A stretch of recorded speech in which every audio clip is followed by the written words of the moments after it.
حضرتمند مسلمانانو حدیث مبارک کې راځي کوم انسان چې روزانه آیات الکرسی د هر مونځ نفس وی فرض نو حدیث مبارکو کې راځي مفهوم دا چې د انسان د جنت تباده فورا داخليږي، یعنی د په جنت کې داخليدو کې صرف فرده چې دی هغه مرګ دی.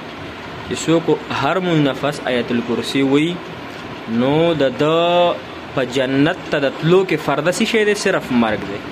یعنی د مرګ راتله او فورا جنت ته داخلي ده. سونه د برکت خبره ده. آیت الکرسی سونه وړوکې یاد ته اون په 1 منټ نه لګي 2 منټه نو په وړو باندې الله جل شانه موږ او تاسو ته ډېر انعامات راکړي.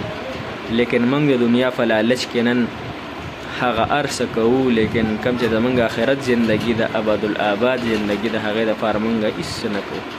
الله مو خوشاله ساته. الله دې زموږ د ټولو مسلمانانو حامی او ناصر شي. خدا آیت الکرسی رسه ان شاء الله په خپل ژوند کې او په خپل عمل کې راولي ان شاء الله.